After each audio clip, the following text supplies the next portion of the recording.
Así que en esta mañana vamos a escudriñar su palabra, vamos a exaltarle, vamos a adorarle a través de la búsqueda de su presencia en las Escrituras.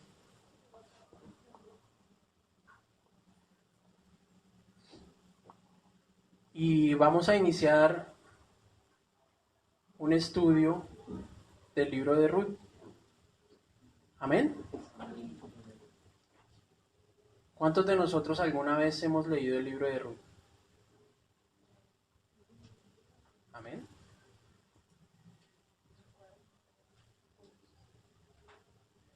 Es un libro pequeño,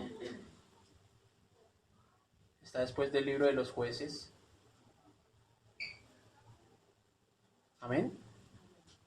Y es un libro que nos muestra la providencia, la grandeza del Señor. Así que vamos a entrar en este estudio en esta mañana del libro de Ruth y les voy a pedir que me acompañen. Vamos a estar leyendo del verso 1 al verso número 5. Amén. Voy a pedirle por un momento que se ponga sobre sus pies. Vamos a leer la escritura y vamos a honrar al Señor. Dice la palabra de Dios. Aconteció en los días en los que gobernaban los jueces, que hubo hambre en la tierra, y un varón de Belén de Judá fue a morar en los campos de Moab, él y su mujer y 2 hijos suyos. El nombre de aquel varón era Elimelec, y el de su mujer, Noemí. Y los nombres de sus hijos eran Mahalón y Kelión, efrateos de Belén de Judá. Llegaron pues a los campos de Moab y se quedaron allí. Y murió Elimelec, marido de Noemí, y quedó ella con sus 2 hijos, los cuales tomaron para sí mujeres moabitas. El nombre de una era Orfa y el nombre de la otra era Ruth. Y habitaron allí unos 10 años.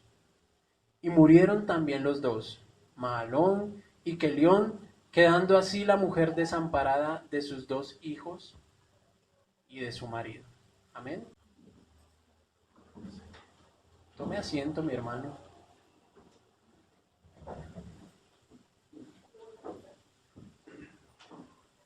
Como les decía antes de empezar la lectura, este libro de Ruth me ha parecido un libro eh, muy maravilloso. A medida que tengamos la oportunidad de estudiarlo y de irlo conociendo, vamos a comprender lo que es realmente como les dije ahorita, la providencia de Dios. Vemos a Dios en todo su esplendor y vamos a ver todo lo que este libro nos muestra como tipología de Cristo y de su iglesia. Amén. Este es un libro que pues fue escrito, según muchos eruditos, más o menos sobre el siglo 11, 12 antes de Cristo. No se conoce la fecha exacta, pero lo que sí nos dice la escritura es que fue un hecho que sucedió más o menos sobre la época de los jueces. La época de los jueces fue un periodo transitorio en el pueblo de Israel. No sé si ustedes recuerdan la época de los jueces, las personas que están viniendo aquí los miércoles, ¿cierto? Están estudiando el libro de los jueces. Como ustedes recuerdan, el Señor permitió que el pueblo de Israel quedara cautivo en Egipto, salieron de Egipto con Moisés, trasegaron por el desierto 40 años, ¿cierto? Después de que trasegaron 40 años, el Señor les entregó la tierra que les había prometido, ¿cierto? Pero la entregó a través de Josué, ¿cierto? Ya las personas también que están asistiendo aquí los miércoles vieron todas las conquistas que tuvo Josué, ¿cierto? Todos los pueblos a los que se enfrentó, todas las batallas que libró en el nombre del Señor. Y después de esto entra la época de los jueces. Muere Josué, ¿cierto? Más o menos sobre el año 1400 antes de Cristo, 1350, por esa época muere Josué y empieza una etapa en Israel llamada la etapa de los jueces. Una etapa muy difícil, muy crítica para el pueblo de Israel, donde vemos que básicamente, conforme a lo que dicen las escrituras, cada quien hace lo que desea, ¿cierto? Cada quien hace lo que quiere. Muy parecido a lo que vivimos hoy en día, ¿cierto? Donde cada uno de nosotros hace lo que quiere y lo que bien le parece. Pero vemos que a medida que el pueblo va como descarriándose, el Señor va levantando una serie de personas a quienes se les llaman jueces, ¿cierto? Por allá encontramos a Otoniel, a Jefté, a Yair, a Sansón, a Gedeón, ¿cierto?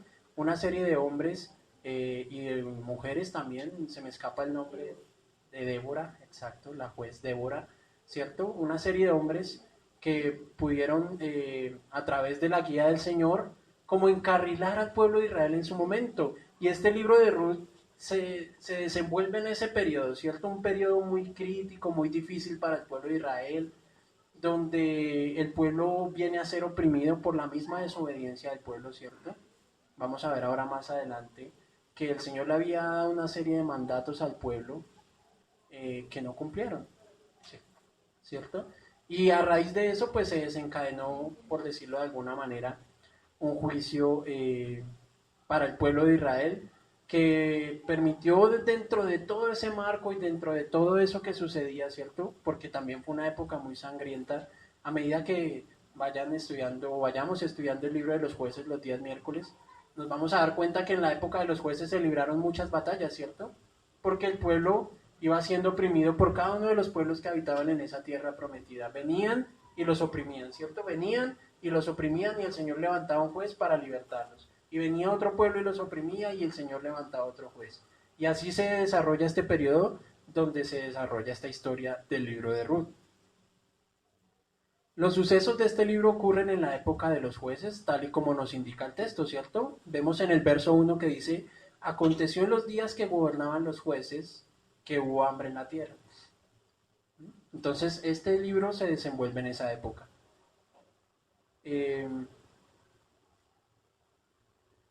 Muy difícil de entender a veces, ¿cierto? Que en la tierra de Belén, donde se desenvuelve esta historia, Belén significa casa del pan, ¿cierto? Y ellos habitan en Belén, habitan en Efrata porque Belén también recibía el nombre de Efrata, ¿cierto? Y habitaban allí en esta ciudad denominada Casa del Pan. Y dice la escritura, aconteció en los días que gobernaban los jueces que hubo hambre en la tierra. Cuando la escritura menciona que hubo hambre en la tierra, no se refiere a todo el mundo, ¿cierto? Sino en el lugar donde habitaban las personas en las que se desarrolla esta historia. Para este caso particular, como vimos en la lectura, habla de Belén. Entonces, hubo un hambre en Belén, ¿cierto? Es un poco contradictorio decir que en la casa del pan, ¿cierto? Hubo hambre. Es difícil de entender, pero el Señor permitió que esto sucediera en su pueblo. ¿Por qué lo permitió? Israel, por mandato del Señor, tenía que destruir todo lo que había en los pueblos cuando llegaran a la conquista. Quiero que me acompañen por un momento al libro de los jueces, al capítulo 2, y vamos a ver qué era lo que el Señor les había dicho.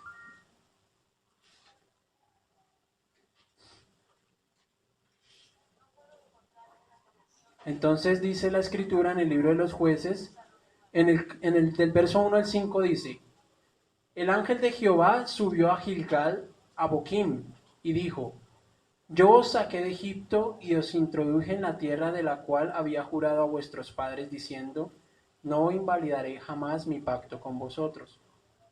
Con tal que vosotros no hagáis pacto con los moradores de esta tierra, y cuyos altares habéis de derribar. Mas vosotros no habéis atendido a mi voz. ¿Por qué habéis hecho esto? Por tanto, yo también digo, no los echaré de delante de vosotros, sino que serán azotes para vuestros costados y sus dioses serán tropezadero. Cuando el ángel de Jehová habló estas palabras a todos los hijos de Israel, el pueblo alzó su voz y lloró, y llamaron el nombre de aquel lugar Boquim, y ofrecieron sacrificios a Jehová. Entonces el Señor les había dado una instrucción de que cuando llegaran a la tierra prometida, ¿cierto? Acabaran con los dioses y no tuvieran ninguna relación con esos pueblos. Pero ¿qué hizo el pueblo de Israel cuando llegó a la tierra prometida? Iba conquistando los pueblos, ¿cierto? y no los iba destruyendo totalmente, sino que dice la escritura que los iba tomando, ¿cierto? ¿Para que qué? Para que ellos pagaran un impuesto, ¿cierto? Al pueblo de Israel. Entonces, los subyugaban, no los destruían, sino que lo que hacían era permitir que los pueblos vivieran muy cercanos a ellos para que les pagaran un tributo, ¿cierto? Para que les tributasen. Y entonces el Señor en este tiempo de los jueces viene y les dice, ¿ustedes por qué permitieron eso? Ustedes, yo les di un mandato y contrario a lo que yo les dije, ustedes permitieron que los pueblos estuvieran con ustedes. Yo les había dicho a ustedes que no tuvieran ninguna amistad con ese pueblo, pero ustedes hicieron todo lo contrario. Ustedes lo que hicieron fue permitir que ese pueblo se acercara a ustedes y ahora por causa de ellos yo no voy a destruir ese pueblo, sino que yo voy a permitir que ese pueblo esté allí para que sea no tropiezo para ustedes y los dioses que ellos tienen sean tropezadero para ustedes, como lo vemos en la escritura. Y a través de todo esto vienen una serie de juicios para todo el pueblo de Israel. Los vemos por allá cautivos de los moabitas, también cautivos de los madianitas, cautivos de los cananeos, ¿cierto? Y viven en una cautividad pocos años y ahí es donde el Señor levanta a los jueces para que los liberte. Pero no solamente viene ese tipo de castigo, sino que vemos también el juicio de Dios en sus vidas económicas, ¿cierto? En sus vidas cotidianas, no solamente a nivel de opresión de otros pueblos, sino que vemos también, como nos muestra el verso 1 de Ruth, el capítulo 1, verso 1, que hubo hambre en la tierra, ¿cierto? Tras todo eso que hizo el pueblo de Israel, ¿cierto? De no abandonar esas cosas que el Señor les había dicho que abandonaran. Porque lo primero que hicieron cuando murió Josué, ¿cierto? Fue que, dice la escritura, que pasaron 2 generaciones después de que murió Josué y en la tercera generación ya los hijos de Israel se habían olvidado de Dios. Cuando arranca el libro de los jueces, ¿cierto? La escritura dice que pasaron más o menos 2 generaciones, 3 generaciones, y el pueblo de Israel se olvidó por completo de Dios. Ya no, dice la escritura que ya no lo conocían, ya no conocían a Jehová. Entonces vemos que tras el abandonar al Señor, tras todo ese camino desviado que toma el pueblo de Israel, después de todas las maravillas que había hecho con el pueblo, de todas esas conquistas que había entregado Josué, de todo lo que habían visto en el desierto, pues nuevamente ante la primera oportunidad de libertad que tienen, ¿qué hacen? Se van nuevamente a otros dioses, ¿cierto? Permiten que los dioses de los otros pueblos vengan a su vida. Y como consecuencia de eso vemos en el libro de Ruth, pues no se sabe exactamente en qué periodo de los jueces viene esta hambruna porque la escritura no lo describe. Viene hambre a la tierra, pues específicamente de Belén, que es donde vamos a entrar a escudriñar la escritura. Y dice que en esa tierra de Belén vivía un varón, ¿cierto? Un varón con su mujer y sus 2 hijos. Antes de entrar a escudriñar la vida de estas personas, quiero que recordemos que tras la muerte de Jehová, que era la muerte de Josué, perdón, pasaron un par de generaciones, que era lo que les decía, las cuales sirvieron al Señor, pero pasadas estas se olvidaron por completo de su Dios y de la obra que hizo por ellos al sacarlos de Egipto.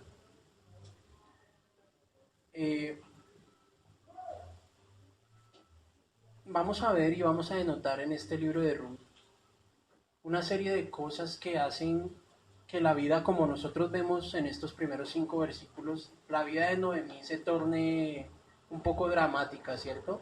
Un poco difícil. ¿Qué pasaría con nosotros si decidiéramos tal vez emigrar o hacer otro tipo de cosas, irnos a otro país porque tenemos una necesidad y vemos una alternativa, ¿cierto? Y emigrar y decir, no, pues voy a buscar mi bienestar, pero resulta que cuando me voy se me muere mi esposo y mis 2 hijos y quedo desamparada, ¿cierto? Así que los primeros 5 versículos que acabamos de leer no son lo más agradable del libro de Ruth, pero a medida que vayamos estudiando el libro nos vamos a dar cuenta cómo la mano del Señor y la providencia que Él tiene hacen que todo se torne en un propósito muy maravilloso. Amén.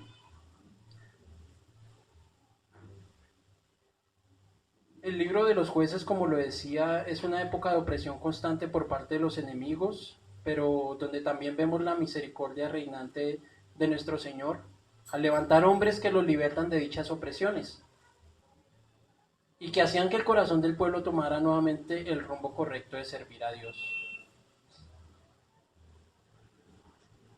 Cuando nosotros nos paramos en la época de los jueces, donde están Ruth, donde están Elimelech, ¿cierto? Donde está Noemí, donde está Malón y Kelión, ellos ven toda la opresión que han recibido de los pueblos, ¿cierto? Y parte de la opresión, como les decía ahorita, viene del pueblo de Moab. Los moabitas era un pueblo que habitaba muy cerca del pueblo de Israel, y en el momento en que ven esa necesidad, ven esa hambruna, deciden huir, deciden salir presurosamente para evitar el hambre, ¿cierto? Y vamos a llamar a esta pequeña exposición de la escritura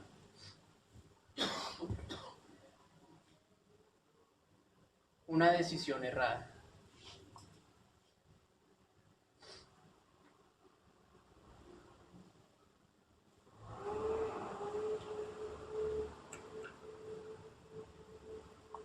Una decisión errada. Podríamos decir que, de acuerdo a lo que vemos en el versículo 1 del libro de Ruth, eh, Elimelech, ¿cierto? Quien fue quien tomó la decisión en su familia, en su casa, de ir a los campos de Moab, ¿cierto? Pues no fue nada grave lo que hizo. Lo único que buscaba era el bienestar de su familia, ¿cierto? ¿Cuántos de nosotros cuando vemos nuestra familia en angustia o en opresión, no tomamos muchas decisiones creyendo que son las correctas? ¿Cuántos de nosotros al ver la angustia, la dificultad, la desesperación de las circunstancias que nos envuelven, no creemos tomar buenas decisiones? Seguramente así le pasó al varón Elimelech, ¿cierto? Al verse rodeado de hambre, al ver que sus hijos están ahí con él y su esposa también y no tienen un alimento para tomar, pues considera que lo más sabio es partir hacia Moab, en donde sí hay abundancia o al menos hay unos pastos verdes donde ellos puedan tomar alimento. Eh, Al ver el inicio del libro, que era lo que les decía, y al notar el relato que nos ofrecen estos primeros 5 versículos, podríamos decir que la vida de esta familia es toda una tragedia. Pero analizando un poco el trasfondo y lo que va a suceder más adelante, podemos notar que no solamente fue una tragedia, sino que hubo una serie de malas decisiones que conllevaron a que la tragedia de esta familia ocurriera, ¿cierto? Vamos a ver cuáles fueron esas malas decisiones. ¿Qué fue lo que conllevó a que cuando partieran Elimelech muriera y fuera eso sus hijos Malón y Kelión también fallecieran después de 10 años de haber perdido a su marido? Amén.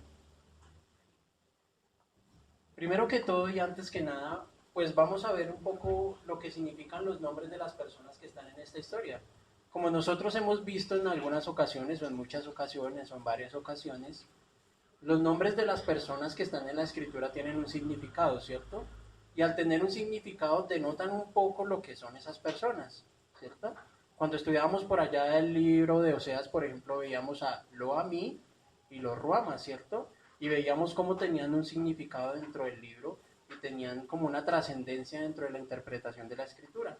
Asimismo pasa en el libro de Ruth. Entonces, está el nombre del, del patriarca de la casa, ¿cierto? Que es Elimelech. Elimelech significa mi Dios es rey. Elimelech significa mi Dios es rey. La esposa de Elimelech se llama Noemí, ¿cierto? Noemí significa placentera.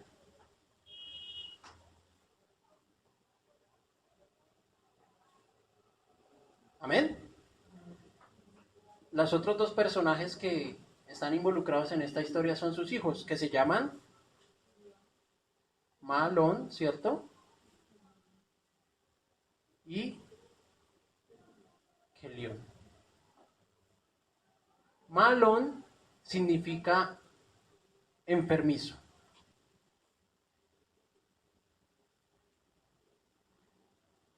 Y Kelión significa débil o defectuoso.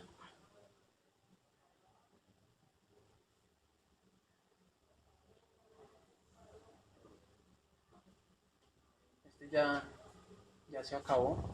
Digamos, está acá, el que sirve está acá. Y ellos se casaron con dos mujeres de Moab, ¿cierto? ¿Cómo se llamaban esas mujeres? Ahora sí se ve, ¿cierto? Orfa y Ruth. Orfa significa cervatillo. Yo sí los veía que ya estaban como viniéndose aquí para adelante, pero no sabía por qué era. Ya entendí. Porque es que yo aquí sí veo. Y Ruth significa amiga, ¿cierto? Cervatillo, cervatillo. ¿Listo? Entonces, ahí está la descripción de los nombres de los personajes que están involucrados en esta historia, ¿cierto?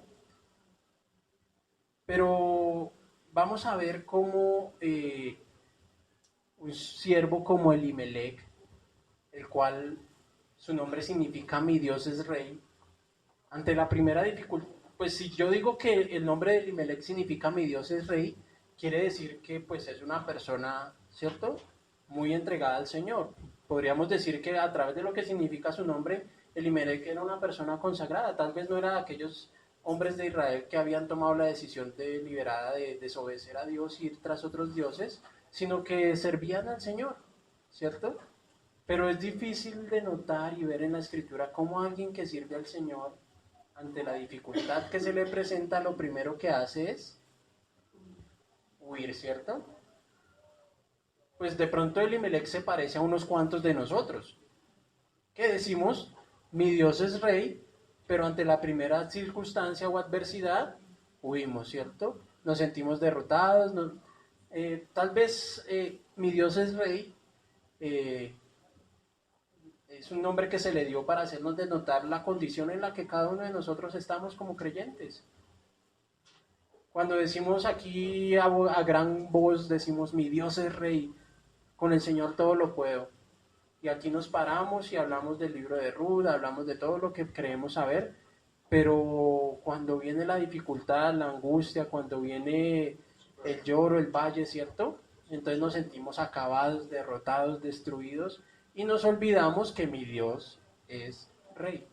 Y cuando decimos que mi Dios es rey, quiere decir que mi Dios gobierna sobre mi vida, que mi Dios gobierna sobre mis circunstancias, que mi Dios gobierna sobre mi familia, que mi Dios gobierna sobre mi trabajo, que mi Dios gobierna sobre mis vecinos, que mi Dios gobierna sobre todo.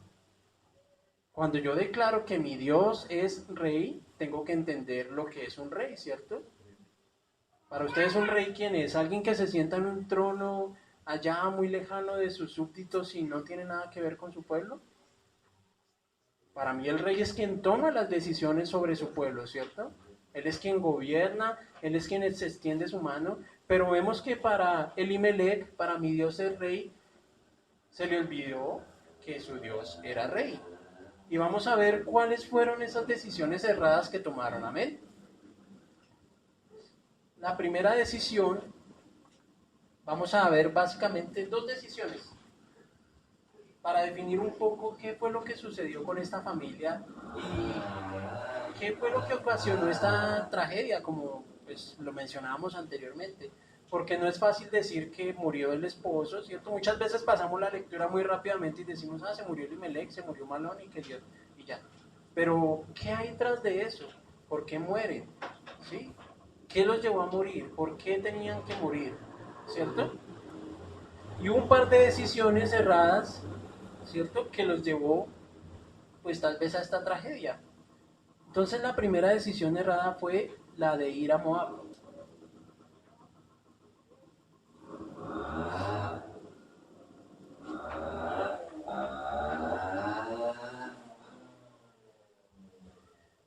No se puede culpar a Elimelech de la falta de cuidado para proveer a su familia. ¿Quién de nosotros diría que Elimelech era un mal esposo, un mal padre, cierto? ¿Quién de nosotros puede decir que somos un mal padre, un mal hijo, un mal esposo si lo que queremos es proveer para nuestra familia? Antes por el contrario, ¿cierto? Cuando nosotros tomamos decisiones que van en pro de la prosperidad de nuestra casa, se nos dice, muy bien, mi hermano, está siguiendo los caminos del Señor, ¿cierto? Básicamente es lo que nosotros vemos. O cuando tomamos una decisión de negocios o cuando tomamos una decisión que redunda en un bienestar para nuestra casa, se nos dice que generalmente estamos haciendo el bien, ¿cierto? Entonces, ¿quién podría culpar a mi Dios es rey de ir a la tierra de Moab buscando algo mejor para su familia? Nadie, ¿cierto? Podríamos decir, por el contrario, que Elimelech tomó una buena decisión al partir hacia los campos de Moab y pues obviamente evitar que tal vez muriesen de hambre en la tierra de Belén. No se puede culpar a Elimelech de la falta de cuidado para proveer su familia. Como les decía, probablemente por lo que indica su nombre, pues era un hombre piadoso. Pero a pesar de todas estas cosas y de ser un hombre que supliera para su familia y diera para sí, para ellos lo suficiente y que fuera un hombre esforzado y que fuera piadoso, pues a pesar de todo eso, no puede justificarse el hecho de que hayan ido a habitar en Moab y ya les voy a explicar por qué. ¿Alguno de ustedes sabe de dónde salen los moabitas? ¿Recuerdan quiénes son los moabitas o de dónde aparecen? ¿No? Quiero que me acompañen por un momento al libro del Génesis. Hasta por allá se remonta la aparición de las moabitas. Y vamos a ir al capítulo 19 del libro del Génesis.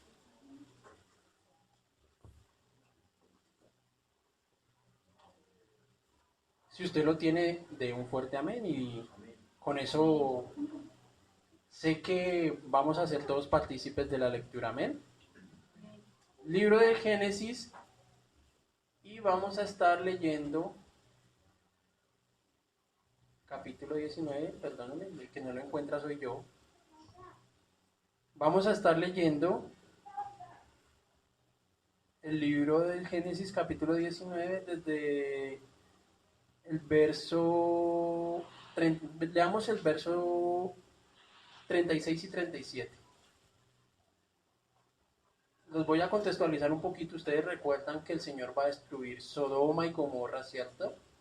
Que vienen allá los varones a la casa de Lot y él ofrece sus hijas y que después de esto, ¿cierto?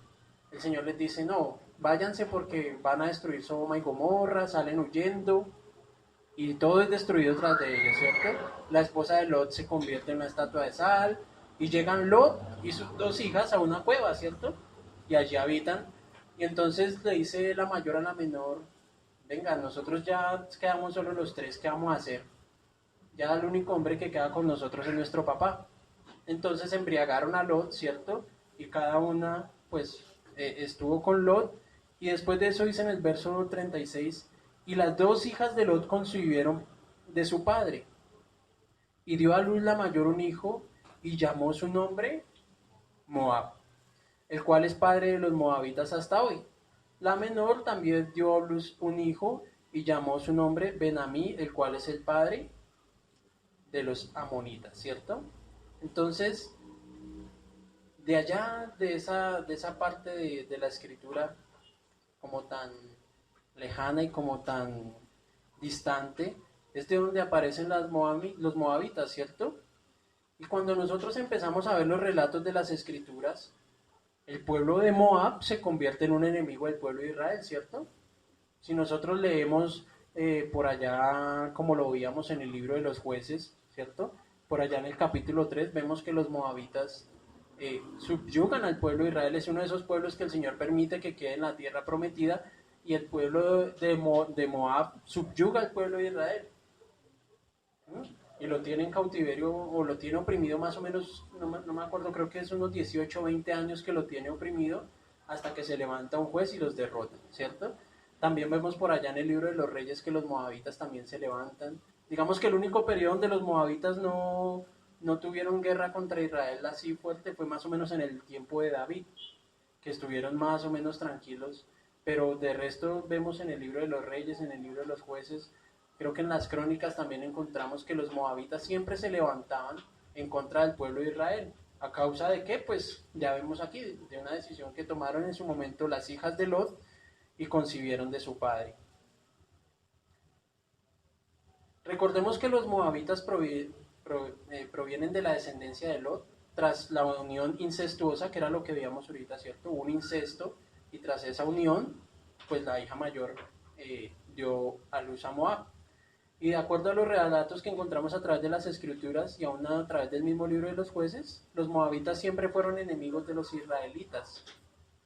Por lo que la decisión de viajar hacia los campos de Moab, ¿cierto? Eh, no fue totalmente la más sabia de parte de Elimelech. Imagínense ustedes que viniera aquí un pueblo a subyugarnos y yo le dijera a Liliana, después de eso, ven Lili, no, vayámonos a vivir allá, que es que a través de esto, ¿cierto? Vivimos mucho mejor. ¿A cuántos de nosotros no nos pasa que en el mundo vivimos muchas circunstancias, ¿cierto? Que vivimos muchas dificultades, que tal vez sufrimos alguna adicción, que tal vez vivimos alguna opresión, pero cuando viene la dificultad, ¿a quién acudimos primeramente? ¿A Dios? Yo diría que muchas veces ni siquiera es a Dios. Acudimos a nuestro jefe, a nuestro compañero de trabajo, acudimos a aquellos que representan todo menos la piedad del Señor, ¿cierto? Volteamos nuestra mirada y nos olvidamos de quién nos rescató y quién nos salvó, de quién es mi rey, de que el Señor es mi rey, de que Él gobierna sobre mi vida y sobre lo que hago y sobre lo que pienso y sobre lo que tengo en mi corazón, ¿cierto? Y que Él es capaz de transformarlo y lo único que hacemos es acudir a dónde? Al que anteriormente nos oprimía, ¿cierto? Muchas veces hacemos eso. Y tal vez esa fue la decisión, tal vez no, esa fue la decisión equivocada que tomó Elimelech de partir hacia los campos de Moab, ¿cierto?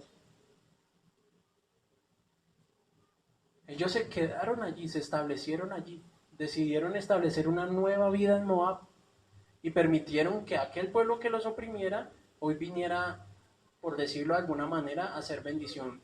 Pero vemos que cuando Elimelech, leámoslo en la escritura, dice el verso 3, leamos desde el 2 del capítulo 1 de Ruth, dice, el nombre de aquel varón era Elimelech y el de su mujer Noemí. Y los nombres de sus hijos eran Malón y Kelión, efrateos de Belén de Judá. Llegaron pues a los campos de Moab y se quedaron allí. Se establecieron allí. Y murió Elimelech, marido de Noemí, y quedó ella con sus dos hijos. Cuando nosotros vemos la escritura parece ser que viniera, pues como que la muerte de Elimelech fuera muy repentina en el momento en que llegan a Moab, ¿cierto? Como que se establecen allí. Lo primero que sucede en la vida de esta familia es que Elimelech muere, ¿cierto? De acuerdo a lo que vemos en el relato bíblico.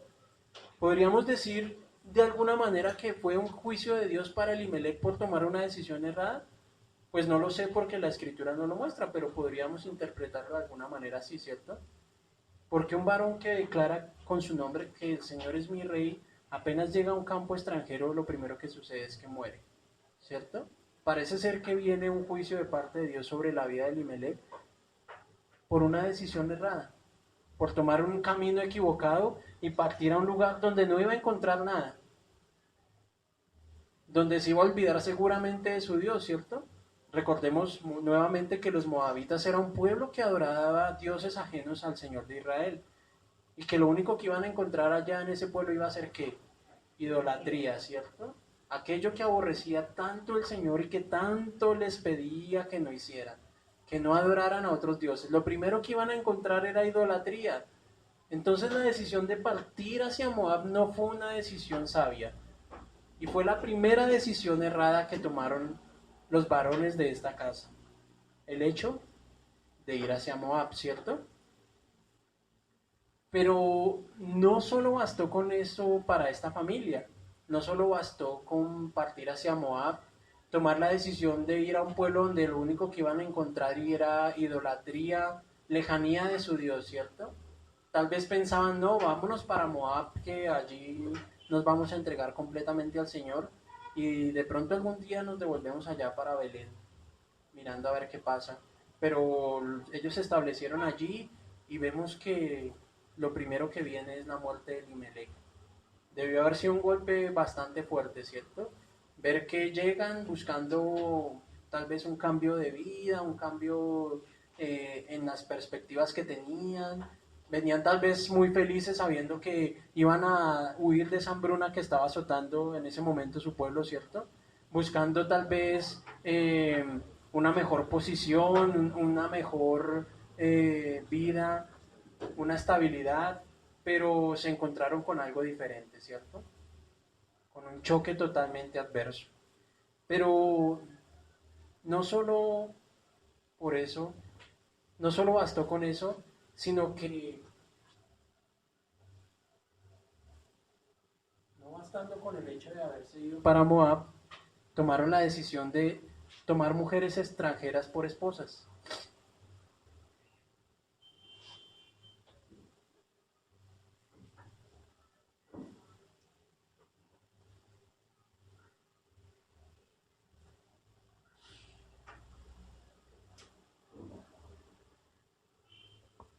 No fue suficiente con el hecho de partir hacia Moab, ¿cierto? Seguramente yo diría que Elimelech formó a sus hijos, ¿cierto? Conforme a las doctrinas y conforme a lo que se les había. Recordemos que en el tiempo de los jueces seguramente no existía todavía todo el tema del Pentateuco, no lo, pero pues sí existía la tradición oral, ¿cierto? Y ellos sabían lo que había sucedido con su pueblo y todos hablaban de lo que había transcurrido en ese tiempo. Amén. Así que ellos eran conocedores de quién era su Dios, de todo lo que había hecho su Dios.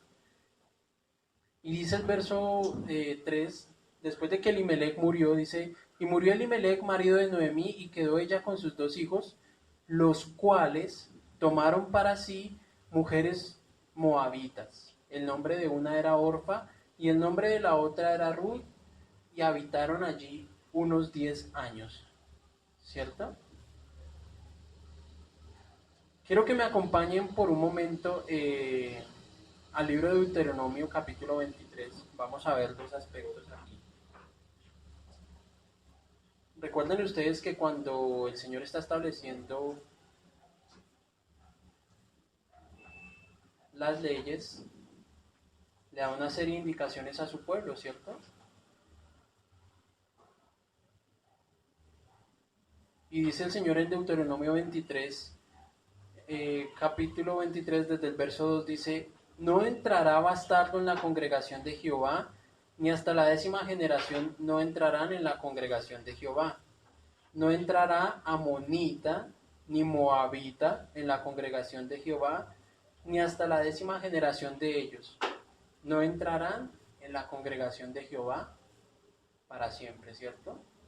¿Por qué? Por cuanto no os salieron a recibir con pan y agua al camino cuando salisteis de Egipto, y porque alquilaron contra ti a Balaam, hijo de Beor, de Petor, en Mesopotamia, para maldecirle, ¿cierto? Recuerden ustedes que cuando llega el pueblo de Israel, entonces los moabitas dicen, uy, no, ¿qué hacemos que este pueblo está como grande, ¿cierto? Y se van por allá y consultan a un profeta y les dicen que manden ¿cierto? A Balaam, y les dice que lo manden para que le digan al pueblo que no se metan con los moabitas para evitar ese daño. Entonces, vemos aquí que el Señor dice que, ¿cierto? Que en la congregación, que en el pueblo de Israel no habitaría ni el moabita, ¿cierto? Ni el amonita.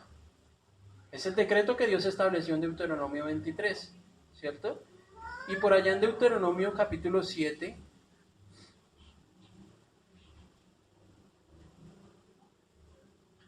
dice el Señor en el verso 1, cuando Jehová tu Dios te haya introducido en la tierra en la cual entrarás para tomarla, o sea, ya cuando estaban preparando para entrar a la tierra prometida, y haya echado de delante de ti muchas naciones, al Eteo, al Jerjeseo, al Amorreo, al Cananeo, al Pereceo, al Ebeo y al Jebuseo, 7 naciones mayores y más poderosas que tú, y Jehová tu Dios las haya entregado de delante de ti, y las hayas derrotado, las destruirás del todo.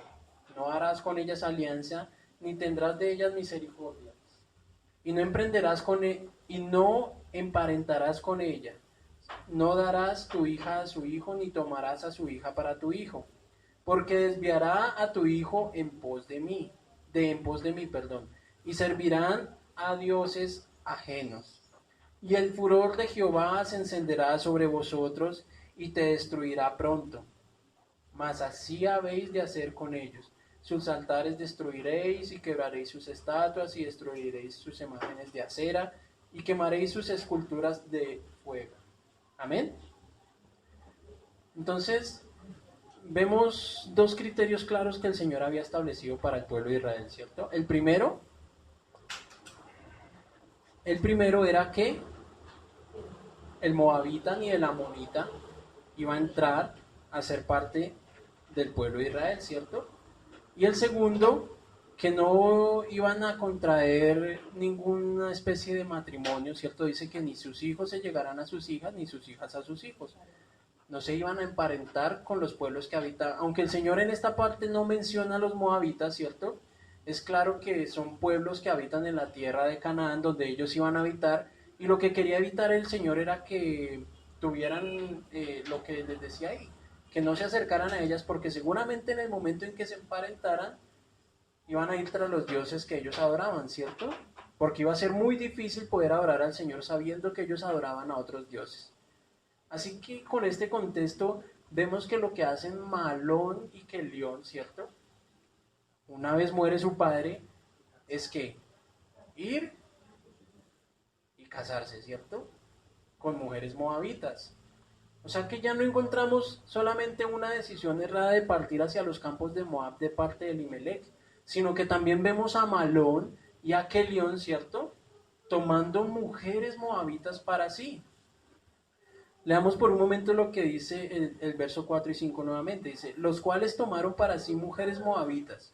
El nombre de una era Orpa y el nombre de la otra era Ruth. Y habitaron allí unos 10 años.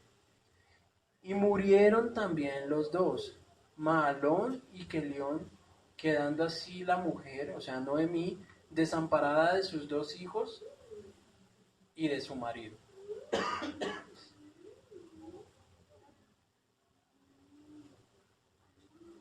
El hecho de que ellos se casaran, como les decía, con mujeres moabitas no fue la decisión más correcta, ¿cierto?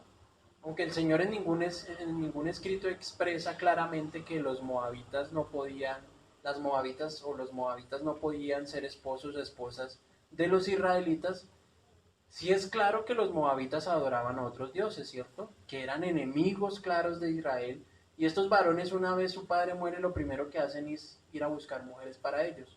¿Por qué no lo hicieron en Belén? ¿Por qué no lo hicieron cuando estaban con su padre y con su madre en Belén? ¿Por qué esperaron hasta la muerte de su padre para ir a tomar mujeres extranjeras que seguramente lo que hacían era adorar a otros dioses y buscar a dioses paganos? Es un cuestionamiento fuerte que debemos hacernos, ¿cierto? No podemos adjudicar que las desgracias que vemos en estos primeros versículos, porque realmente son desgracias. Imagínense lo que les decía. Uno buscando un bienestar, uno buscando algo mejor para su vida, para su familia. Una mujer que va con su esposo, buscando lo mejor para sí, buscando salir de una situación difícil y se encuentra con la muerte de sus hijos y de su esposo. No podemos adjudicar las desgracias que vemos en estos primeros versículos del libro de Ruth a un mal proveniente del Señor para ellos, ¿cierto?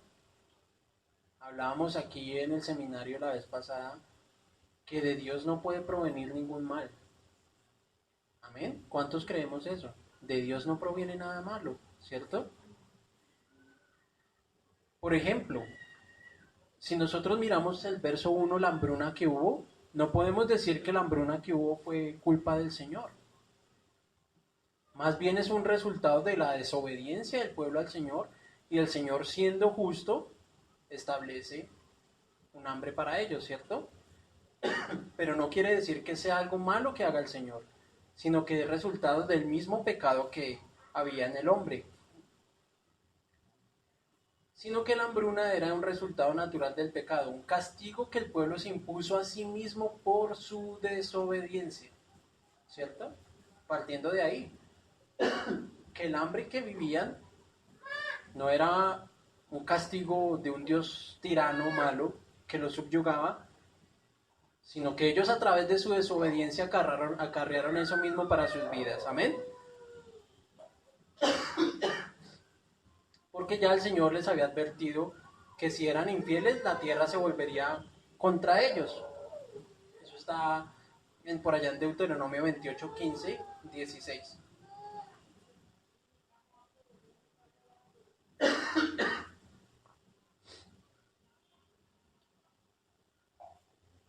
Aún más, la decisión de Elimelech de mudarse con su familia a los campos de Moab no se presenta en la escritura, ni vemos ninguna indicación del Señor para esto, ¿cierto? Vemos que cuando el Señor establecía algún criterio para sus hijos, generalmente venía un profeta, un sueño, se presentaba el Señor mismo, ¿cierto? Y le daba las indicaciones de lo que debía de seguir. Pero en este libro de Ruth no vemos que el Señor viniera hacia donde Elimelech y le dijera, vete a los campos de Moab, que allí vas a ser prosperado, y huye de esta hambre porque vas a morir tú y tu familia. No vemos en ningún lado la indicación de parte del Señor para esa elección. Entonces, ¿por qué sugerir que los acontecimientos que ocurrieron a continuación, o sea, después de esta decisión, que son su muerte propia y la de sus hijos, se debieron a una decisión divina? ¿Existe otra razón para afirmar que estos infortunados acontecimientos, aunque no escapaban del conocimiento de Dios, no constituyeron un castigo directo de Dios, sino un resultado natural de circunstancias ajenas a la promesa divina? La protección de Dios es para aquellos que se mantienen obedientes en la heredad que de Él han recibido. ¿Qué quiero decir con esto, mis hermanos? No quiere decir que el Señor los mató porque se fueron a vivir a Moab o porque se casaron con mujeres extranjeras. Es más, si nosotros miramos los nombres de Malón y Kelión, ¿cierto? Dan a denotar que probablemente Malón pues tenía algún tipo de enfermedad, ¿cierto? Y podríamos deducir en alguna manera que murió tal vez de alguna enfermedad que lo aquejaba, porque su nombre pues así lo indica, significa enfermizo. Y que León tal vez tenía algún problema en su cuerpo, ¿cierto? Porque el hecho de que su nombre signifique débil, o defectuoso, pues podría indicar que había algo en él que no estaba muy bien del todo y que al final eso redundó en que muriera, ¿cierto? Lo que sí es muy casual es que ambos murieran al mismo tiempo, ¿cierto? Tal y como nos lo muestra la escritura. Y esto no lo podemos atribuir a un juicio soberano directo de Dios diciendo van a morir, ¿cierto? Pero sí podemos decir que probablemente y lo que seguramente ocurrió es que el hecho de haber tomado una mala decisión redundó en que ellos murieran por su propia desobediencia. Amén. En muchas ocasiones, mis hermanos, no tenemos el suficiente criterio y orden en nuestra vida para entender las circunstancias que ocurren a nuestro alrededor, ¿cierto? ¿Cuántos de ustedes o cuántos de nosotros cuando viene una dificultad o una prueba sabe a ciencia cierta qué es lo que le está sucediendo? ¿O sabe por qué le está sucediendo?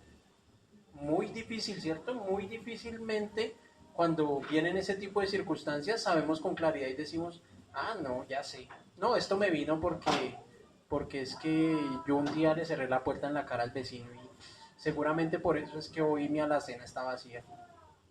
O no, no, no, seguramente esto me está ocurriendo porque pues un día mis expresiones no fueron las más adecuadas y el Señor me está castigando porque dije esto y fui desobediente delante de su presencia. Difícilmente cuando viene la prueba, cuando viene la adversidad, tenemos la claridad de saber por qué, ¿es cierto? Generalmente lo que hacemos nosotros es decir, Señor, pero ¿por qué viene esto? Señor, pero ¿por qué me está pasando esto? Señor, ¿por qué ocurre esto? Muy difícilmente nosotros entendemos por qué las circunstancias que pasan a nuestro alrededor vienen. Siempre creemos que nuestras experiencias negativas son injustas, ¿cierto? Señor, pero yo no me merezco esto. ¿Cuántos de nosotros hemos sido así? Señor, pero ¿por qué a mí? No, señor, ya me cansé. Todos los domingos voy a tocar la guitarra en la iglesia y tras derecho me viene esto, ¿cierto? No, señor, señor, tú sabes que yo voy cada 8 días a la iglesia, oro por lo menos 3 veces por semana, señor, y mire, o sea, ¿de qué me sirve? ¿Cierto? Generalmente son nuestras expresiones, ¿cierto? De queja en medio de la angustia, ¿cierto? O somos como aquel varón del Salmo que leíamos esta mañana. Difícilmente, ¿cierto? Difícilmente somos como aquel varón que en medio de la angustia dice, no, Señor, sácame del pozo en el que estoy, no dejes que las aguas me aneguen, ayúdame. Sé que tu misericordia me está conmigo y que en medio de toda esta circunstancia yo voy a alabarte y voy a exaltarte porque en medio de eso tú te manifiestas y eres misericordioso. Difícilmente actuamos así, ¿cierto? Generalmente lo que hacemos es renegar en contra de nuestro Dios. Nos convertimos como adversarios de Dios y empezamos a señalar, y muchas veces el conocimiento que tenemos en la escritura se convierte como más bien en un enemigo nuestro y empezamos a pensar en todas esas promesas que el Señor establece y decimos, a ver, Señor, ¿dónde están esas promesas que me diste? ¿No es que en valle de muerte ibas a estar conmigo? Yo no te veo. Muchas veces eso viene a nuestras vidas y con atrevimiento en nuestros corazones pensamos que todas esas circunstancias provienen de parte del Señor, porque jamás somos desobedientes, jamás tomamos decisiones equivocadas, jamás somos como Elimelec o como Malón o como Kelión, ¿cierto? Siempre creemos que tomamos las decisiones correctas porque somos los hijos de Dios y creemos que las decisiones que tomamos siempre van a estar respaldadas por Dios. Pero muy pocas veces, y tenemos que ser conscientes de eso, mis hermanos, muy pocas veces cuando vamos a tomar una decisión, doblamos nuestra rodilla y cuando hay una obstinación en nuestro corazón de querer hacer algo, lo hacemos muchas veces sin consultar al Señor, ¿cierto? Y tomamos nuestras propias decisiones. Y cuando vienen las consecuencias, creemos que es culpa del Señor. Decimos, Señor, pero ¿por qué me proviene esto si yo lo que hice fue lo mejor? Si todo estaba tan fijo en ese negocio, si yo estaba tan seguro de que iba por el camino correcto, Señor. O sea, no había por dónde que algo saliera mal. O sea, tú estabas ahí, porque ahora me viene esto, ¿cierto? Nos olvidamos por completo de aquella gracia que hemos recibido y de la que somos partícipes por la obra del Señor Jesucristo. Abusamos en gran manera de los privilegios ofrecidos por el Señor al llegar a su redil. O no, ahora porque somos hijos de Dios creemos que podemos hacer y deshacer y tenemos todo en nuestras manos y creemos que todas las decisiones que tomemos, como les decía ahorita, son las correctas. Pero la Escritura nos muestra que no, que cuando tomamos decisiones erróneas, equivocadas, viene una consecuencia, ¿cierto? Cuando vamos en contra del Señor, nos vamos a estrellar, mis hermanos. Cuando vamos en contra de sus designios, nos tenemos que estrellar. Y tenemos que encontrarnos con el Dios de las Escrituras. Y en vez de llevar nuestra vida por un camino de santidad y obediencia, tomamos la decisión de apartarnos de sus estatutos en medio de los valles y de las aflicciones, ¿cierto? O sea, cuando yo estoy en una dificultad, le echo la culpa al Señor y digo, no, Señor, como esto es culpa tuya, no sabe que yo no voy a volver por a verle la cara a los hermanos. Qué pereza ir por allá a esa iglesia. Todo lo que yo hago, diezmo, ofrendo, voy, alabo, escucho, leo, te sirvo, y me viene esto, no, Señor. Y a veces nos olvidamos de esto, de que tomamos decisiones erradas en nuestra vida. De que así como Elimelec y Ruth y Noemí, y Kelión y Malón, partieron un día tal vez a la tierra de Moab buscando mejores beneficios para su vida. Y así como muchos de nosotros a veces en nuestra vida creemos que haciendo negocios con el mundo, o teniendo convenios con el mundo, o haciendo alianzas con el mundo, vamos a conseguir cosas mejores para nuestra vida. Estamos equivocados. Y tenemos que sentar nuestra cabeza y hablar con el Señor y decir: Señor, ayúdame, porque muchas veces he querido buscar el beneficio en el mundo y no he acudido a ti. Muchas veces en medio de mi valle, en medio de mi dificultad, en medio del dolor que es en mi corazón, en medio de mi pecado, lo que hago es ir a buscar al mundo en vez de buscarte a ti, Señor. Muchas veces no quebranto mi rodilla delante de tu presencia como lo debo hacer. Muchas veces no me confronto a mí mismo delante de las Escrituras, sino que lo que hago es buscar refugio en el mundo, Señor. Me voy donde aquellos que me oprimieron en alguna ocasión, para quienes fui presa. Así que tenemos que entender, mis hermanos, que las mejores decisiones que podemos tomar siempre tienen que estar ceñidas a la Escritura y a la mano del Señor. Recuerden que la misma Escritura nos dice que quién de nosotros, ¿cierto?, se sienta a edificar una casa si antes no mira, ¿cierto?, si todo lo que tiene para edificar esa casa es suficiente. Y nosotros tenemos que ser ese tipo de personas, mis hermanos, de buscar siempre delante del Señor si las decisiones que tomamos son correctas. Nuestra vida no puede someterse a la deriva de nuestro pensamiento y a la deriva de lo que creemos que está bien. Tenemos que sujetarlo a lo que el Señor dice que está bien. Amén. Así que vamos a orar en esta mañana y vamos a pedirle al Señor para que nos ayude en nuestra vida. Porque seguramente la vida de todos nosotros ha estado llena de muchas decisiones erróneas, de muchas malas decisiones. Amén. Vamos a pedirle al Señor que nos ayude, que nos perdone si en algún momento tomamos una mala decisión. A veces tal vez en el apresuramiento de nuestra juventud, ¿cierto?, creemos que las decisiones que tomamos son las correctas. O a veces en la madurez de nuestros años, creemos que como ya tenemos tanta experiencia y tantos años, lo que vamos a hacer siempre está bien. Pero tenemos que someternos a lo que las Escrituras nos dicen.